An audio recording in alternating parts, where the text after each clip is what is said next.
aar yàlla da lay aar Papa Mbaye Madiaga. salaamaaleykum Sénégal salaamaaleykum àdduna tey nag ñu ngi fii ci Diourbel ak Oscar des Talents tey la ñu war a mën a xam le 24 kan ci groupe bu Diourbel yi kan mooy jël coupe bi Kapi kaañ dem. waaw kon ni mu leen ko waxee woon sànq ñu ngi fii si Diourbel ak Oscar des Talents ak benn artiste benn maestro bu mag ñu koy wax Mor Xarma tey nag la ñu war a xam tey le 24 fii si groupe bu Diourbel yi kan mooy yóbbu ndam li Kapi ñu dem.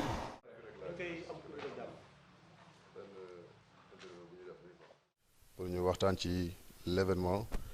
Oscar des Talents. c'est une fierté hein, c'est une fierté maa ngi ci sant bu baax di ci gërëm c'est un honneur aussi d'être parrain de l'événement Oscar des Talents parce que déjà man dama ci jaar bu ñu ma choisir comme parrain je dirais que c'est un plaisir de participer surtout que événement bi Bawol lay xew te lu xew Bawol maa ngi ci biir donc en tant que leader politique mais également candidat à la mairie de Diourbel ça me fait énormément plaisir de participer. muy fête de la jeunesse jeunesse bi yëpp di ko def mais mu nekk demi-finale bu doy waar entre la région de Diourbel Fatick Kaolack ak Kaffrine lan la ñuy xaar ci monsieur Pape Thiam mu jàppale li nga xam ne mooy la jeunesse. bon en fait jeunesse bi moom lépp loo xam ne dañ koy def muy activité yoo xam ne c'est des loisirs yu rassembler la jeunesse pour discuter des questions essentielles mais également pour se divertir je dirais que moi je vais participer à 100%. Alors, comme je l'ai toujours fait avec le mouvement Diourbel d'abord, mais également en tant que candidat, en tant que responsable politique, en tant que cadre de l'administration, nekk doomu Bawol, participer ci, comme j'ai dit tout à l'heure, c'est un plaisir. Parce que boo dëkkee ci dëkk bi lépp lu ñu ciy def da nga ci war a dugal sa loxo déjà mais Oscar des Talents c'est une histoire donc Oscar bu ñu koy organiser pour les enfants pendant les vacances de rassembler la jeunesse pour que ñu mën a toog rassemblé wu bañ a dugg ci loo xam ne lii naka sudul noonu la muy violence agression ak li nga xam ne mooy vol il faudra que ñëpp bokk ci ñëpp jàpp ci parce que la jeunesse nous appartient c'est l'avenir de demain donc man c'est un honneur c'est un plaisir d'être parrain de l'événement parce que c'est un grand événement mais li may wax rek mooy toutes les autorités war nañ ci mën a participer jàpp ci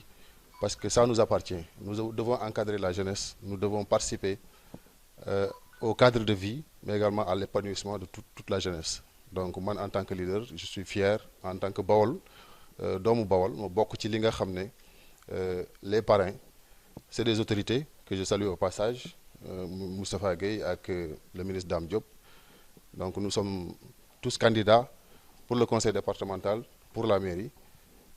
mais li am solo rek mooy bu ñuy participer ci événement yu mel nii ñu dem ci ba jeex tàkk def ci lépp lu ñu mën pour la jeunesse mais également être présent le jour de l'événement ça c'est important c'est bien de participer à un événement mais li ci ëpp solo moom mooy nga teew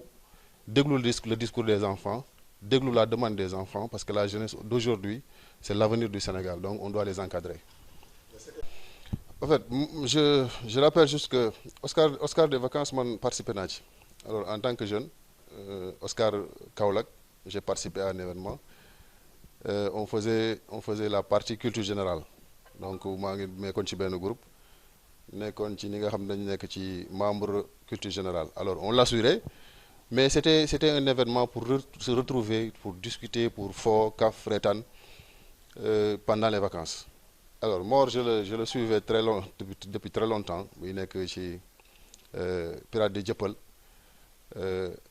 Pirates de Dieuppeul amal fii benn taxawaay bu am solo sur le plan de la danse vraiment ñu représenté woon Sénégal au niveau national et au niveau international ñu nekk ñoo xam ne dañ leen a naw aussi ci dëkk bi vraiment c'est des gens respectables aujourd'hui si je le retrouve c'est une fierté je suis fier de le retrouver parce que je vois les mêmes principes les mêmes valeurs yi nga xam ne moom la ñu doon véhiculer à travers la danse parce que boobu fecc bi sax am na neneen nu mu demee woon nu gënoon a civilisé donc ñoom suñu ñëwee tey porter le combat de Oscar des Talents c'est une aubaine pour nous ñu pousser leen encadrer leen ñu gën a encadrer la jeunesse pour que la danse également mu mën a gën a redorer son blason parce que dafa baax ci dëkk aussi képp koo xam ne kii yaa ngi def lu aju ci culture lu aju ci sport lu aju ci art ñu jàppale la alors moi je le félicite comme il a pris le courage de s'engager avec Oscar des Talents avec ses partenaires parce que c'est pas facile mais je pense que c'est un pari réussi parce que bi ñu ko yëkkatee ba léegi je vois dans les médias lépp mi ngi dox ni ñu ko bëggee mi ngi dox, donc on les accompagne et je pense que c'est un partenariat gagnant-gagnant parce que nous également en tant que leader politique on a besoin d'une visibilité certes, mais également on a besoin de partenaires yoo xam ne c'est des partenaires fiables, des partenaires fidèles avec des principes et des valeurs. Parce que nous, mënuñu lépp. Donc on ne peut pas encadrer la jeunesse, on ne peut pas descendre sur le terrain pour encadrer la jeunesse, mais il faut des partenaires, des alliés, yoo xam ne ils sont le relais pour faire des événements, des activités yoo xam ne xale yi dañ ci gis seen bopp pendant les vacances, mais également pendant l'année scolaire, parce que les activités culturelles et sportives, ça permet à l'épanouissement, mais également ça permet à l'individu de se propulser, d'avoir un sursaut, un nouveau sursaut, parce que nit ki bu dalloo bu xelam dalee rek bu demee école bu jàngee li muy jàng dana mën a dugg. Donc on le félicite, Mor, d'avoir pris l'engagement de faire l'événement Oscar des Talents, mais également tous les partenaires sociaux comme économiques, les partenaires privés. Mais on vous accompagne. De toute façon, moi c'est une fierté parce que ça me rappelle mon enfance. La culture, c'est une compétence française qui est candidat à la mairie de Diourbel. Ñu gis ne culture dañ ko xaw a doyadeel, surtout les maires faale na culture. Tey jii su la yàlla porté si bopp commune bi baa di nga sóoraale loolu. Mais bien sûr, en tant que candidat à la mairie, moi j'ai un programme pour la culture. Alors, programme bi aussi, c'est une forme d'engagement au niveau de la commune. Yàlla bu defee ñu falu, on a un programme très large pour la culture. C'est vrai que dans le cadre social, activité yi ñu doon def pour la culture bari na, parce que j'ai eu à financer une compagnie théâtrale qui s'appelle Këlu Bawol, mais également j'ai eu à financer également ñiy jouer la série Justice à tout prix bi daw Walfadjri.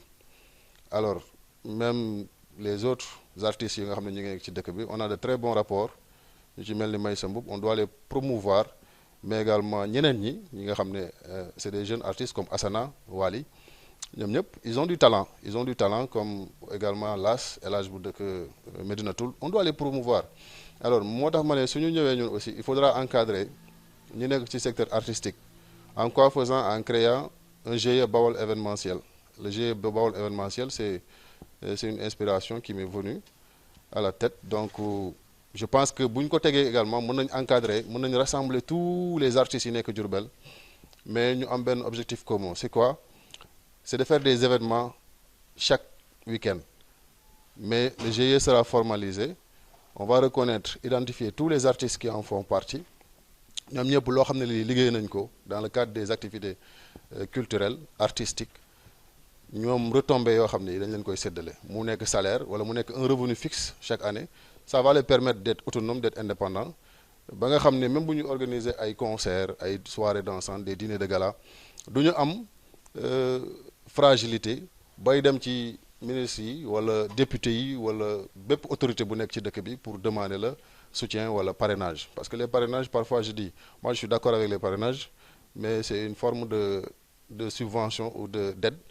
qui fragiliser la personne. Donc aujourd'hui, moi je suis d'accord pour l'autonomisation, mais également l'indépendance des artistes. Pour nous avoir des moyens propres, parce que nous avons dit, bala nga kay li nga koy joxe xaalis nga jàng ko nu ñuy nappe moo gën. Donc ñun on va faire en sorte que ces gens-là aient un métier, mais également on va les encadrer dans le cadre d'une structure formelle. Ñuy liggéey di am ay revenus propres mais di am ay salaires mën a endetté wu au niveau des banques pour mën a faj seen i soxlay bopp. Mais également activités yi nga xam ne dañu ko war a réaliser warul nekk seulement le mois de décembre. On doit faire des activités pendant toute l'année. Tous les week-ends il doit y avoir une animation culturelle et sportive à Diourbel. Ça va permettre aux jeunes ñu am fu ñu dem épanouir,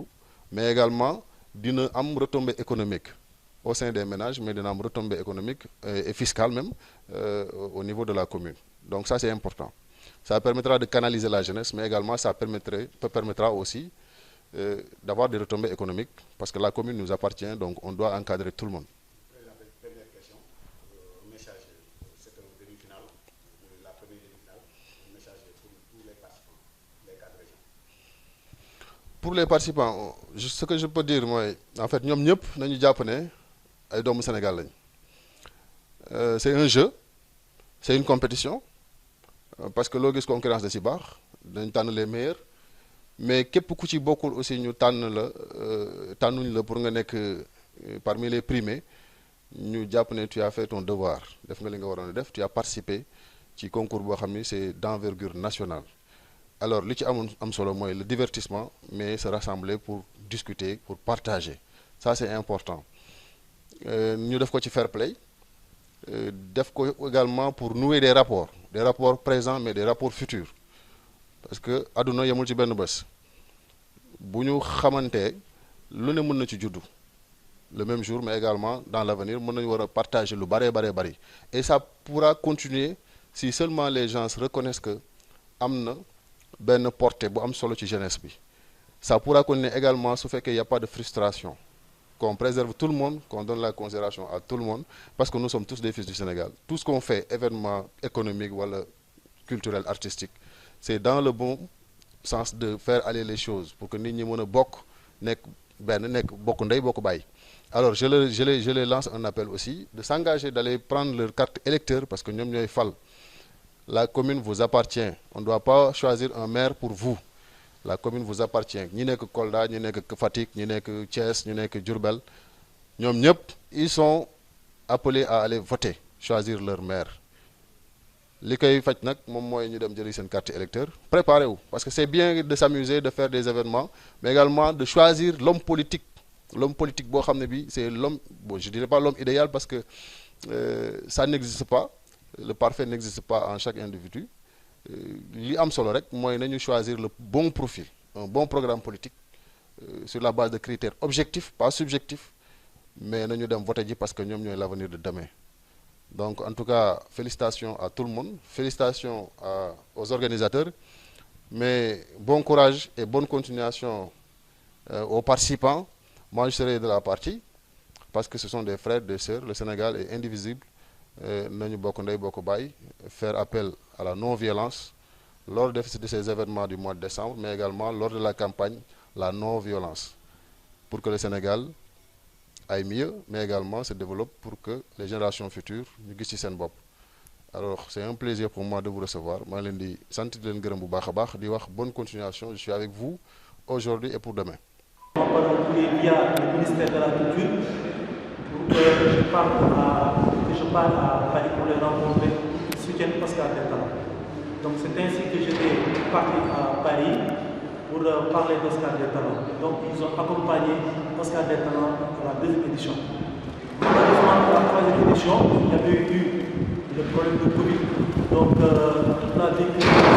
estompé. Donc nous ne pouvions que rendre grâce à Dieu parce que c'est Dieu qui nous donne la force de continuer. Alhamdulillah. Maintenant, pour la deuxième édition, nous nous sommes dit qu'au lieu de le faire toujours à Dakar, pourquoi pas donner la chance aux autres jeunes qui sont à travers le Sénégal et qui n'ont pas pu éclore leur talent. C'est ce qui a amené qu'on fasse le tour du Sénégal pour sélectionner des jeunes qui vont représenter le Sénégal pour cette grande manifestation qui est Oscar des Talents.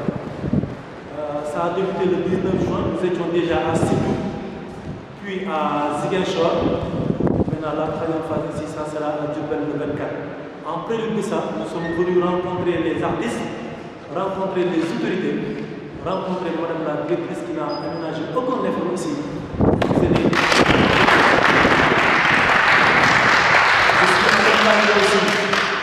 Nous sommes en partenariat déjà avec la Saint-TV. Mais je suis accompagné par le directeur artistique du projet, M. Cyril Silva, qui est ici présent, et le grand site internet qui s'appelle Yaïdik TV, qui est partout en Europe. Donc vous avez aussi l'occasion d'être vu partout en Europe parce que c'est important aussi, parce qu'il y a beaucoup de jeunes qui ont une famille à la diaspora, donc c'est important aussi que les gens se les voient. Donc à part mais je voulais, avant de finir, qu'on ovationne Cheikh, parce que moi je ne suis pas l'organisateur, c'est lui qui a organisé. Donc je vais lui redonner la parole parce que je pense qu'il a tout dit. Donc moi c'était juste pour vous saluer et vous remercier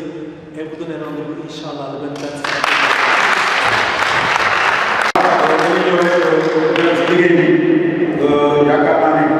di gërëm encore une fois la Sen-TV di gërëm site internet bu mag bi nga xam ne Europe yëpp moom lañ bàyyi xel te ay Sénégalais ñu ko yor te mu nekk lu am solo moment bi fekk une heure de temps incha allah man danaa traversé le monde àdduna bi dañ ma xool dañ ma gis te loolu c'est important incha allah kon dañuy jox Fadel ñu wax ci pour rapport bi yëpp ah Fadel bi samay la parole. moo di jëm dugal faay fii dara coono jëlal tekki def ko téere tàkk ëwul àdduna bi doon na lay kon dugal bay ko sama waa wala laay kon foo mu bay ko yàq sama laay foo jàmm doon ko laaj bi dafa yéema li nga dafa doy waa da ngay xëy pour li nga amul dóor waa ay jëf yu bon toujours léegi ñu si dëgg bët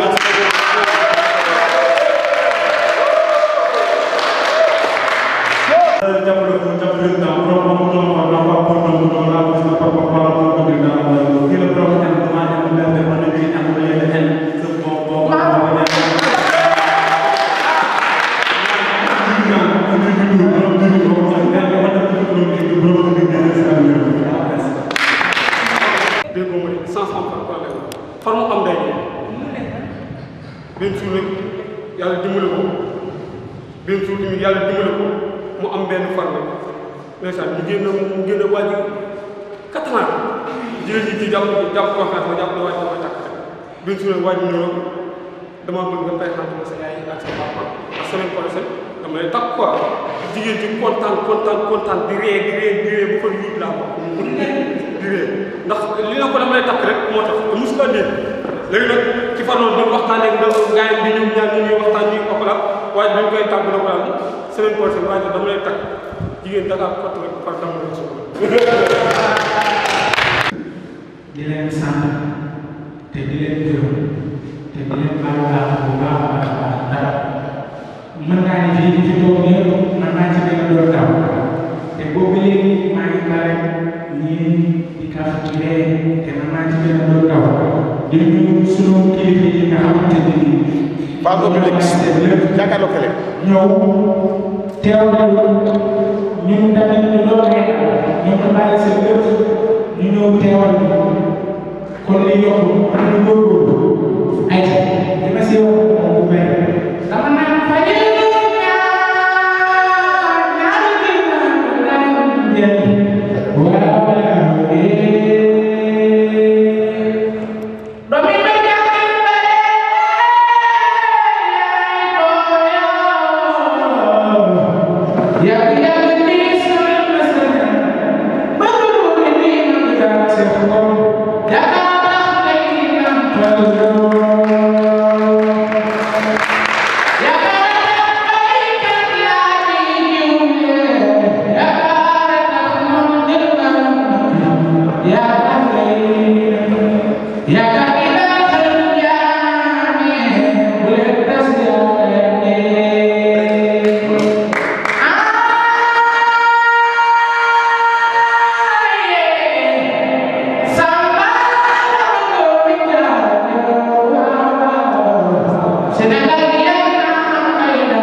benn ñëpp benn affaire waaye lii kii day def lii kii def leen kii def leen c'est la couleur mais tànk na loolu du ko def mais Oscar daal di musique américaine bàyyi ba mu jeex day sax sa moom waaye tey da nga dégg lii gis lii ah c'est important ñu jox dañ leen nekk voilà ba nga saari fàtte yàlla pour la pour tàllal loxo kenn pour mu mën a génne ci fam sinon daf lay génne pare yor la si teen balaa bi nga xaw ma métti ba nga fa mi di jeex dëgg ju bëri sàmm waaw di la lépp xaj bu wëte ay bu la jigee ne ko bu kii naaw bokk kenn ci boy bu gàmm buñ ko defee nga ne ma ber bi damay improviser de saa ne rek bu fa interdit bu ñu woote réunion nga ne ma saa ci rek baa ngi improviser ngeen dégg voix bi bu naturel booy bi mën na rap est-ce que loolu jar na xalaat sóoru ma ci rap rek mën na la suulee xaar et pas que pour def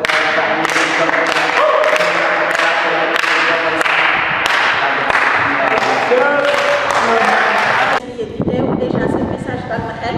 parce que yéen ñi passé ñëpp dégg naa si seen wax yar ak teggin donc yar ak teggin boobu na ngeen ko wane le 24 parce que yéen ay recevoir yéen ay am ay gan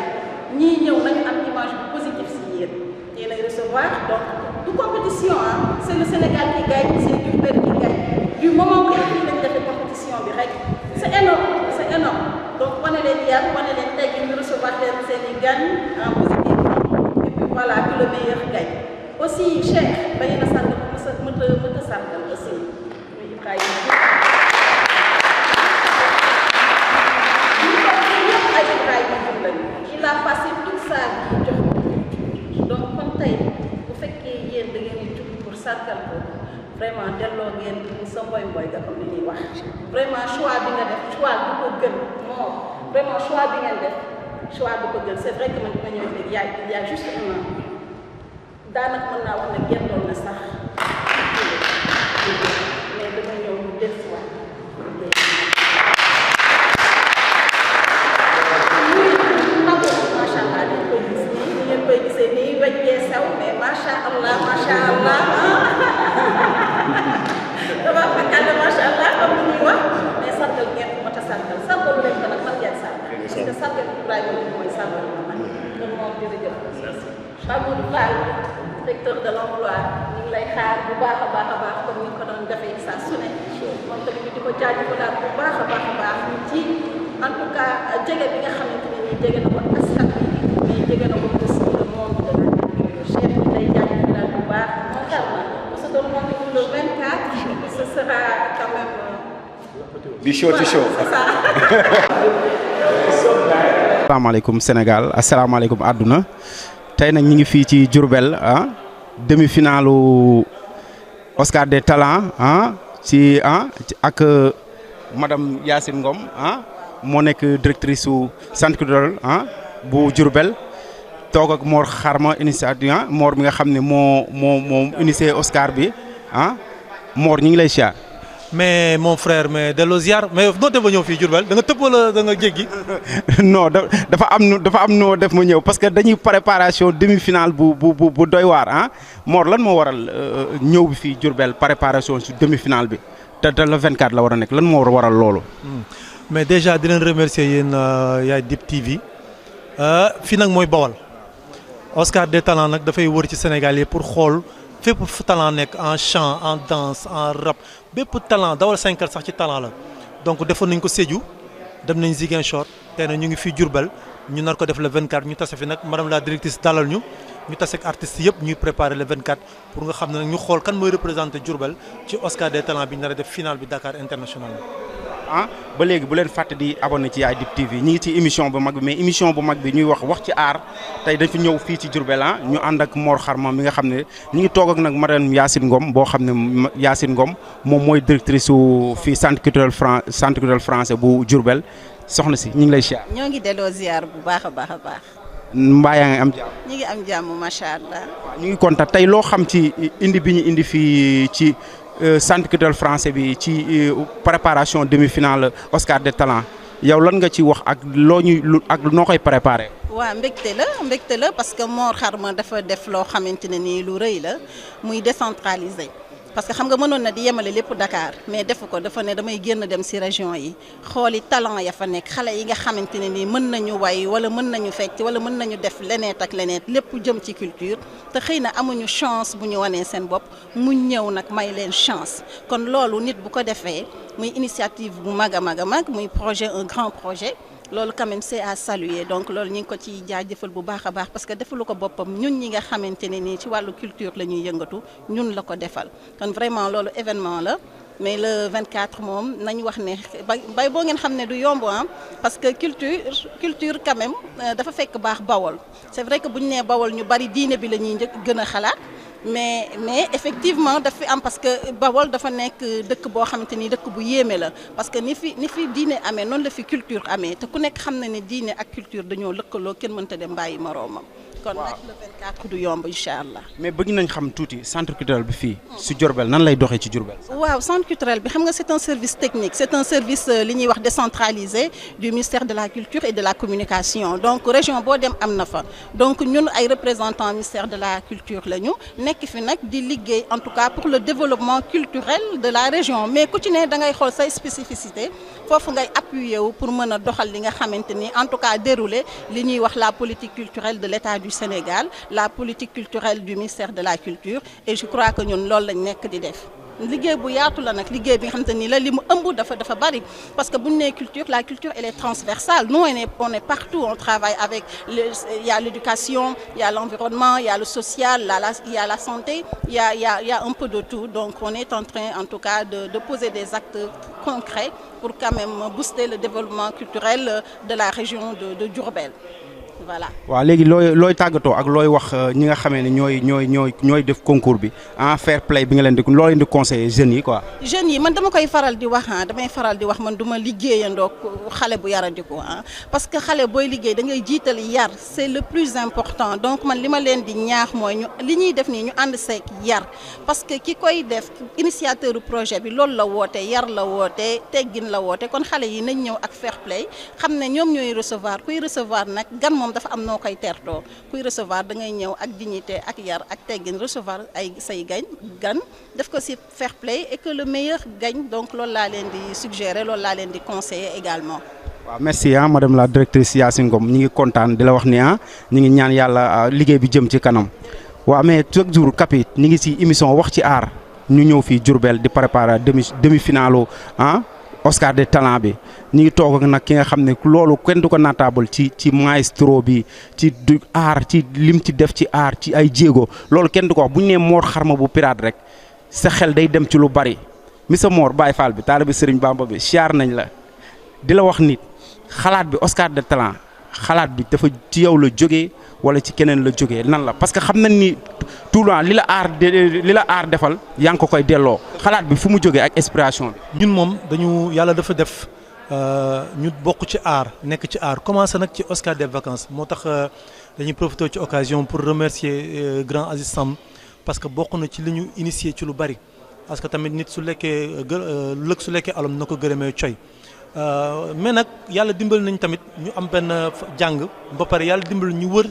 àddina lu bari muy Afrique muy Europe muy fépp mais ci Sénégal tam presque région yi dañ ci wër lu bari def nañ projet yu bari yu mel ni lëkkaloo yu mel ni Demcom yu mel ni Tandber Tour qui est différent de Tandber comme rituel de danse et de festin qui s'invite dans toutes les cérémonies familiales du Sénégal mais Tandber béer kon métaphorisé comme Afrique parce que béer garab la bu doomi wat di suuf ñu ne nañ sélectionner les fruits du béer pour xool nañ delloo xale yi ndax xale yi am repère donc ba ñu xoolee loolu ñu xalaat ne gis na dans les régions dafa Sénégal dafa bëri ay talent bu ne mu ngi fii mais xale yi amuñu fu ñu wone seen talent yi dañ foog ne Dakar la yam donc loolu moo andi Oscar des talents Oscar maanaam primer les meilleurs talents du Sénégal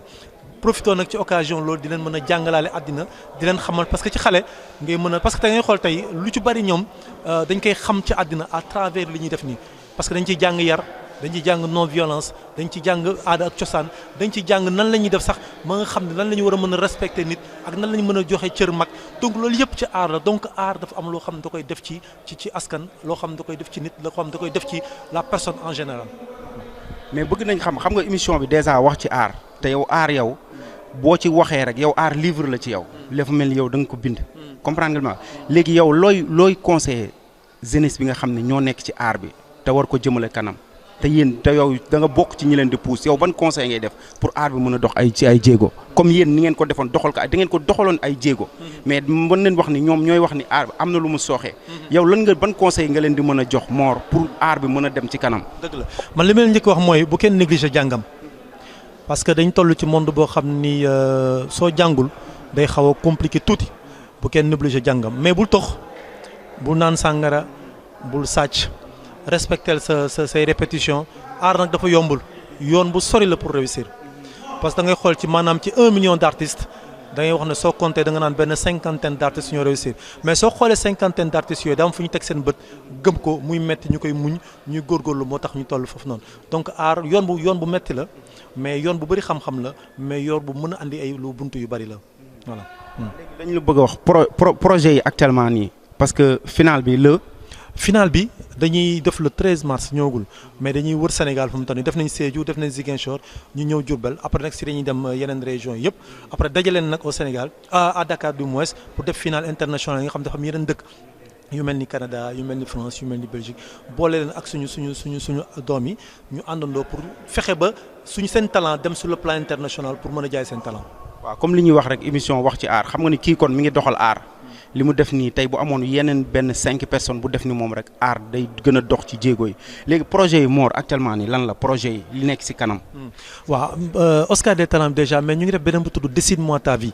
boobu tam pour xale yi ndaw yi la parce que dañu seetlu ne en Europe wala aux États-Unis ñu ngi commencé créer former seen élite maanaam ñi nga xam ñoo leen di diriger ëllëg mais ñun souvent en Afrique dañuy bàyyi toujours ñun politique la ñuy topp ak affaire yi noonu. mais léegi xale yi dafa am émission boo xam ne dañ ko defar pour wane xale yi seen référence mooy maanaam ban classe nga nekk tu fais quelle classe tu habites où quelle est ta matière préférée léegi xaaral ñu on va te donner une feuille et un crayon yëpp xale yoo koy wax ah on va te donner une feuille et un crayon tu vas dessiner ta vie xale bi dessiner vie am na dama bëgg nekk scientifique dama bëgg nekk littéraire dama bëgg nekk artiste ñu boole ko ki nga xam ne artiste la wala littéraire la wala écrivain la wala scientifique la wala juge la ma nga xam ni xale bi dina teel a topp loolu noonu pour xam lu mu bëgg doon ëllëg donc loolu ci ñaari projet yi lañ def ni bon ku képp xam ne tam Tànn Bertour amoon nañ fi tam benn 22 date boo xam ni ñu ngi ko naroon commencé France le 4 avril mu jeex États-Unis le 22 décembre Covid bi kii ko dinañ ko jéem a def tam à partir de 2022 bi dugg 2023 dinañ defaat Tànn Bertour donc émission yi projet yooyu daal mooy yi nga xam ne moom la ñuy defagum pour 2022 bi incha allah fin 2021 bi 2022 ba le 2023 incha allah. kon ñu ngi ci émission bu mag bi wax ci art. Mor lan ngay tàggatoo ak ñooy woo pour le 24 fii si Diourbel. non du ñu tàggatoo gum yéen dañuy ànd ba biir le 24 ba fekk émission bi fekk affaire bi yëpp xumbaay beeg yoon noonu nag ñu doog a tëj du dëgg. jeex na jaajëfatee ñu ngi bëggee ñëpp di wax ne émission bu mag bi tey ñu ngi woon fii si Diourbel wax ci art ñu ngi jaajëfatal ñëpp di jaajëfal waa Diourbel yëpp di leen wax ne incha allah ba le 24 jaajëf.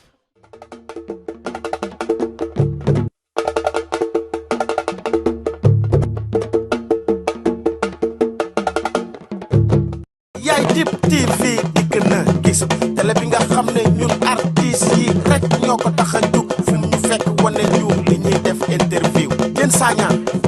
yow yaa ngi aar di def si aar te boo dee aar di def si aar yàlla dalay aar Papa Mbaye Madiaga